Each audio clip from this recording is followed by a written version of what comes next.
You come to find, you come to search, but you won't find the way. A pity. Brachus has willed it. Trompe-l'oeil must abide. You have met the unfortunate guardian of this vault. Judge him with a forgiving heart. Fate has been unkind to him. Do you wish to move forward? Listen closely and make your attempt. Brachus is a bloody, rotten, thieving, very, very awful fellow.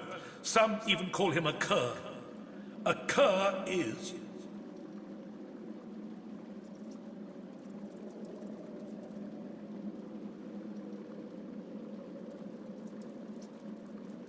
You know nothing. Guess again. Listen closely. Brachus is a bloody, rotten, thieving... Either you're very good at guessing, or the slightest bit clever. Let's find out for certain. Listen closely and make your attempt. Source is a scourge, a devil, a misery, a blight, a hex, a curse. And yet, the cure... Fool, you are unequal to the task.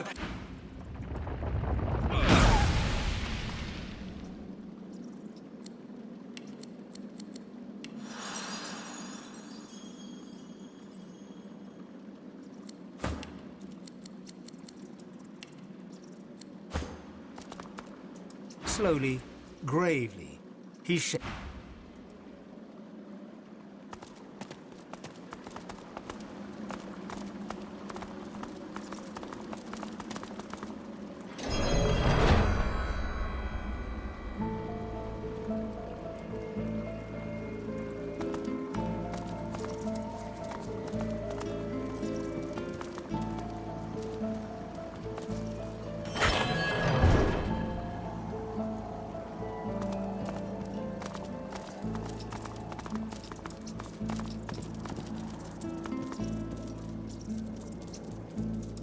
You see yourself in the mirror.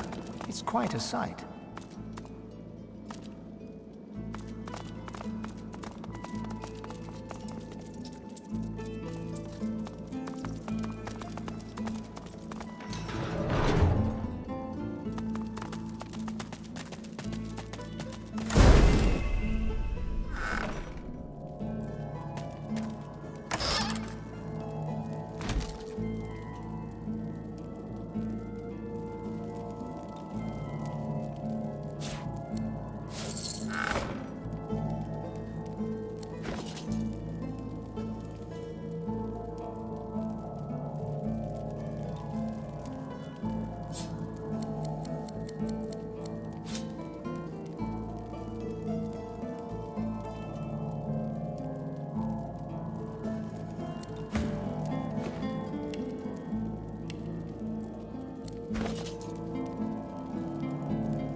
I'd say we should stop to talk, but I...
Open your eyes.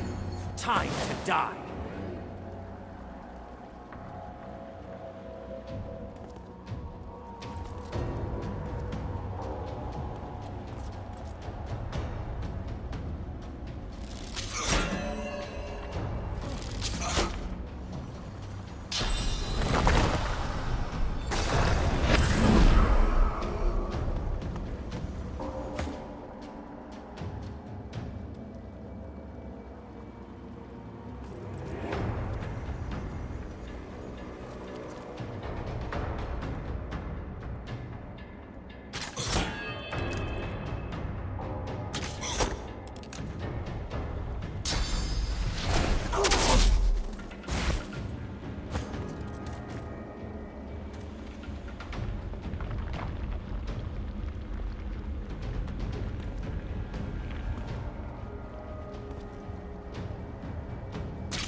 Doesn't it? Show yourself!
what hit you.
That's plenty.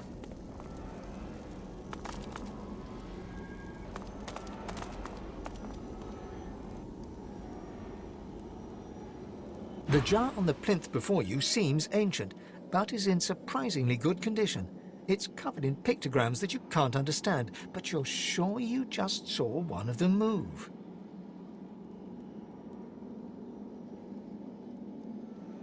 The pictograms spin to life, and you're dragged into a dream. You see the lizards of the ancient empire turning their backs on you, casting you out into the wilderness. As you roam, the human apes turn away from you, all but one.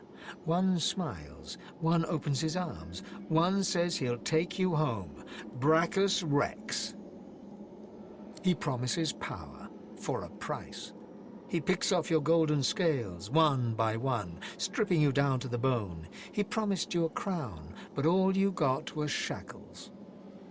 You try to fight, try to reclaim what's yours, but a woman takes you by the hand and leads you to a tower. He promised he'd take me home, you cry. You are home, she smiles as she seals the door. This is where you belong. Your hand drops away from the soul jar, your skin prickling. In the back of your mind, you hear a small, scared voice whimper before fading to nothing. Good find.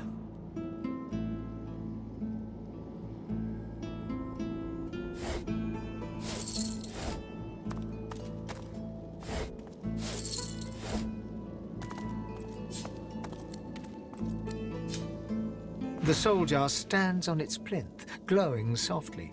From within, you can almost hear the whisper. You see, or rather, you feel, a far-off land. Frozen breath hangs in the air, pine needles brush your cheeks, and in your arms you can feel a weight. A body, dead. But you have... Your vision swims. You're older, but perhaps not wiser. You march at the head of a shambling host, the enemies of Brachus Rex melting before you. The scene twists again. Now Brachus stands before you, a beautiful woman at his side. You lash out in treasonous rage, but cold arms bind you. You're sealed away in a tower. Your screams fill the darkness. You feel a jolt and open your eyes to see the soul jar before you, lying still in the vault. Your hand falls from the jar and grips the pillar as you try to calm your ragged breathing. As you remove the lid, a fresh wind fills the room. For a moment, you think you smell pine, and then power rushes inside you. You can feel sauce coursing through your veins. For a moment, you're seeing through someone else's eyes. You behold a dungeon, a deck of cards in your hand, and a pair of skeletons before the vision passes.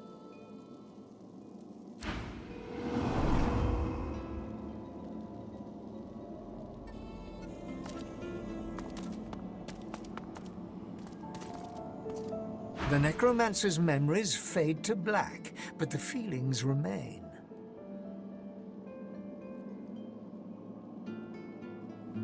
They may have been a necromancer, but they did not feel evil. Misguided. Anyone who marches at the head of an undead host deserves whatever punishment they get. It takes bravery to try and strike down an evil king. Perhaps especially one you once supported.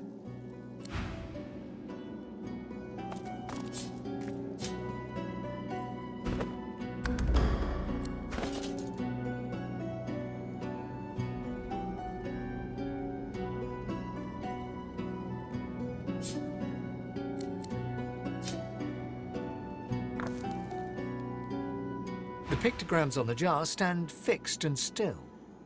Something within you strains. You are replete. You cannot absorb more sauce. The pictograms on the jar stand fixed and still.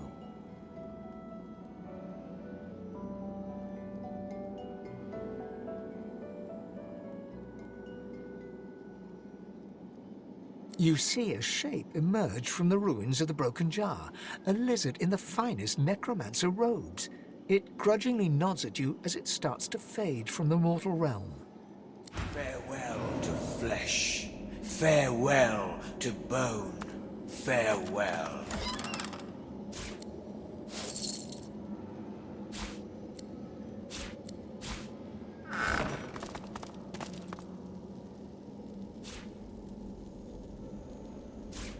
Look at that wand. It hums with inner source.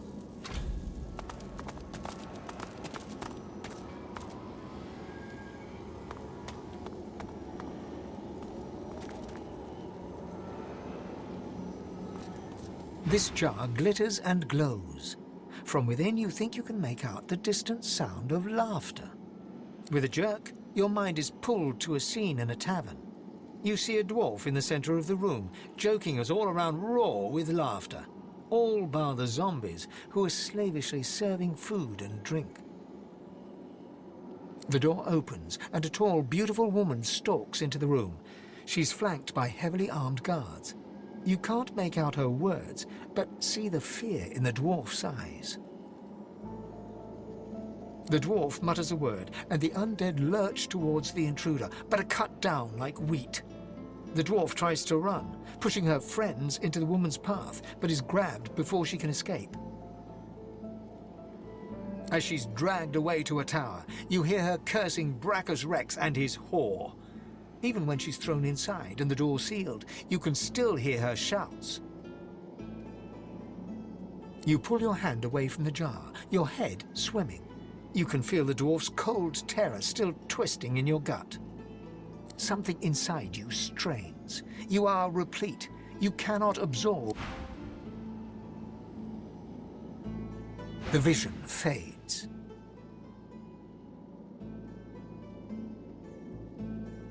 She must have been acting against Brachus Rex for him to have come for her like that. Keeping the dead as slaves. What a disgusting display. She deserved every punishment she got. She might seem a little rough, but her heart was clearly in the right place.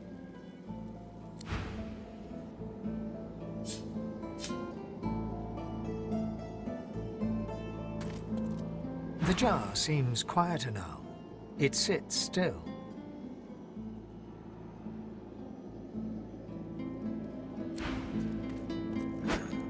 Nice.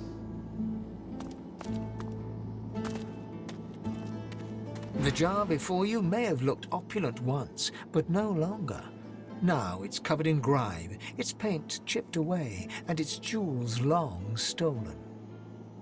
The soul jar rocks slightly, light flashing from underneath its lid. On its rim, you can just barely make out the name Gratiana. As soon as you touch the jar's cracked surface, you see a vision of splendor, silks, fine food, and decadent lechery.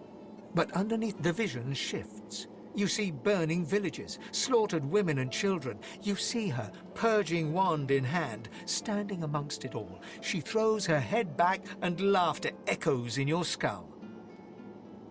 A shadow falls across her, and you see a large, weeping face. She reaches out as if to comfort, but Brachus drags her back. You see her fall into the mire of the swamp, trapped. As you pull your hand away, you can feel a deep, longing sadness in your soul. Is it regret, or just sadness for a life that used to be?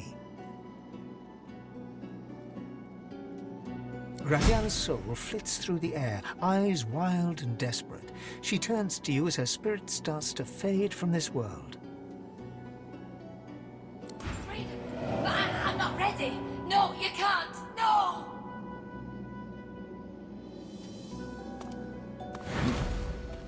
You made it all this way.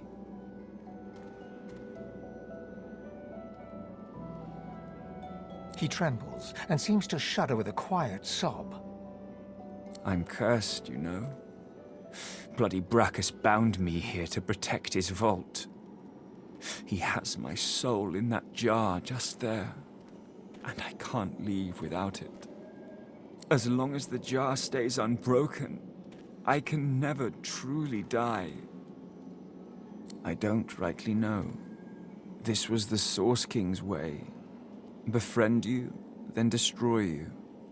I was a fool to expect I'd be an exception. His favor was intoxicating. That's no excuse, but it is. Really? You would? He drops to his knees before you and grabs onto your feet with both hands, head hanging. Thank you.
The deity's head and hands are missing, severed as if by a sword. You can't tell if this was meant to be symbolic somehow, or a mere act of vandalism. As you take in its chiseled details, you have a vision. The statue comes to life and embraces you awkwardly with its broken arms. Unable to resist, you're flown away into an endless dark. That shrine seems to have brought me here. What is this place?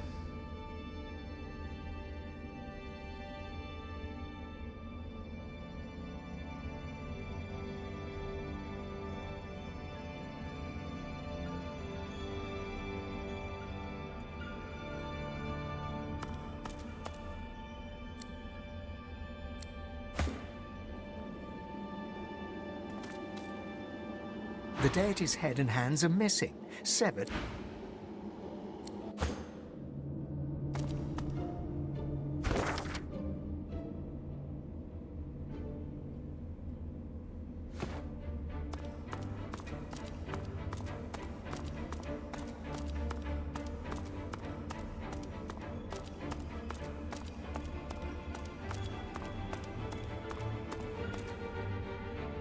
The ethereal figure before you raises the visor of his highly polished helm.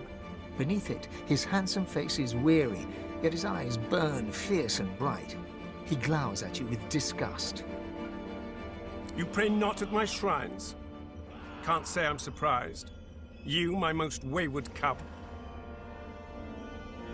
He spits over his shoulder, folding thick arms across his steel-bound chest. You don't recall me, do you? I am Rhalic, prime among the seven, and father of all humans. Father of you. I preferred you as a child, pious and devout, remember? I called you to follow me, and... Rhalic gazes at your upright form, a contemptuous frown creasing his face. Look at you now. My child, a killer for hire. You can't hide. I see the dead who whisper your name as they pass the threshold of the halls of echoes. And who's to blame?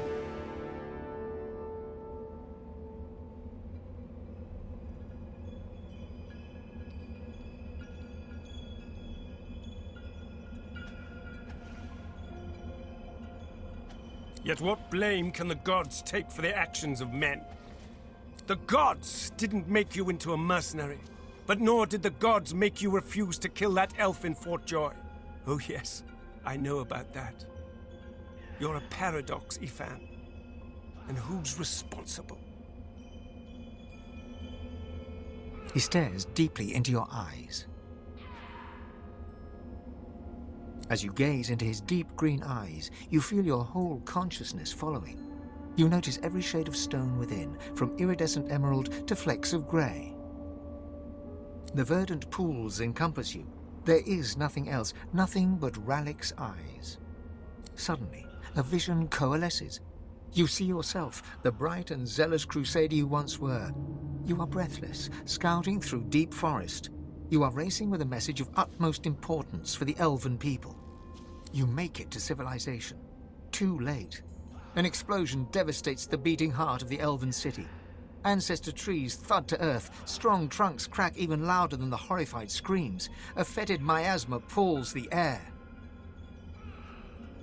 Gasping on the fumes, you are dragged to safety by a wolf who appears out of nowhere. He pulls you free, clawing an elven woman who gets in your way. She collapses, wheezing under the choking dust.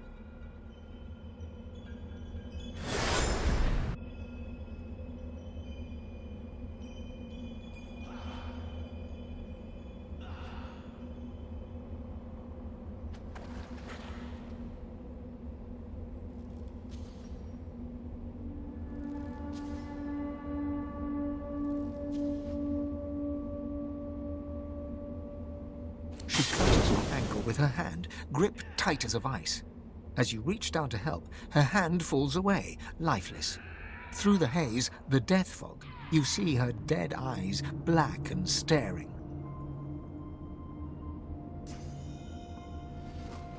Through her lifeless eyes you fall.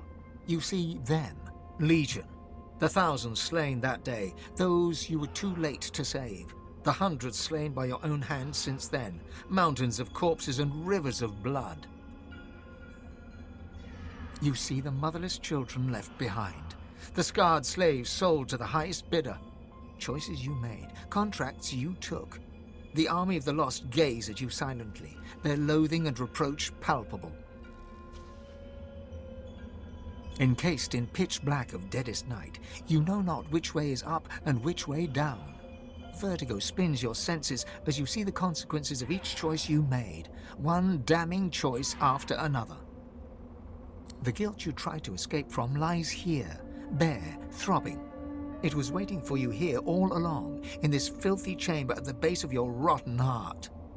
Your pain pulses, ebbs and flows, undammed.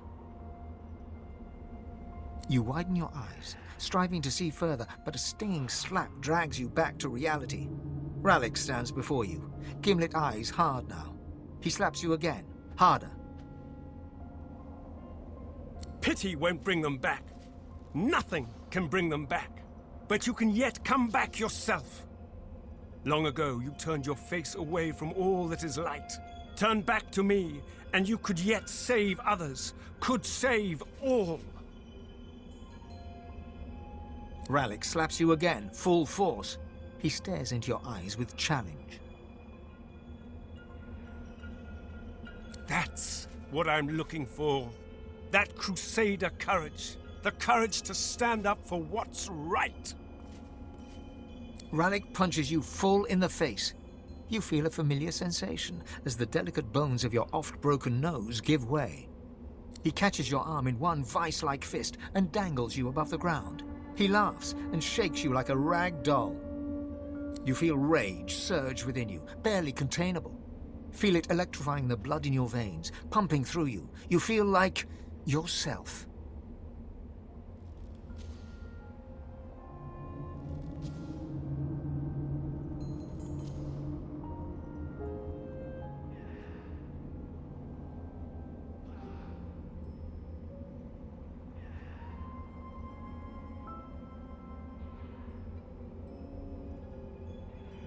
Rhalic smirks and rises to his feet, wiping your blood from his now scarlet armor.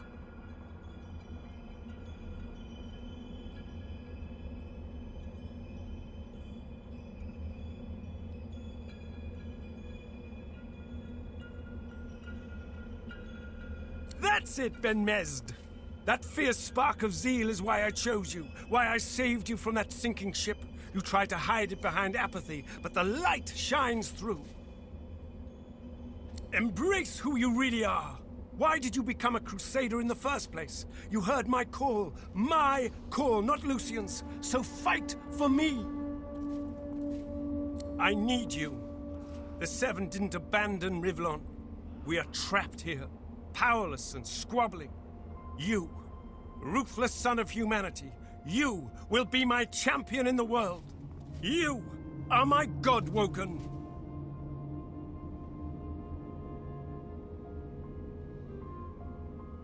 I will grant you my blessing, fierce wolf.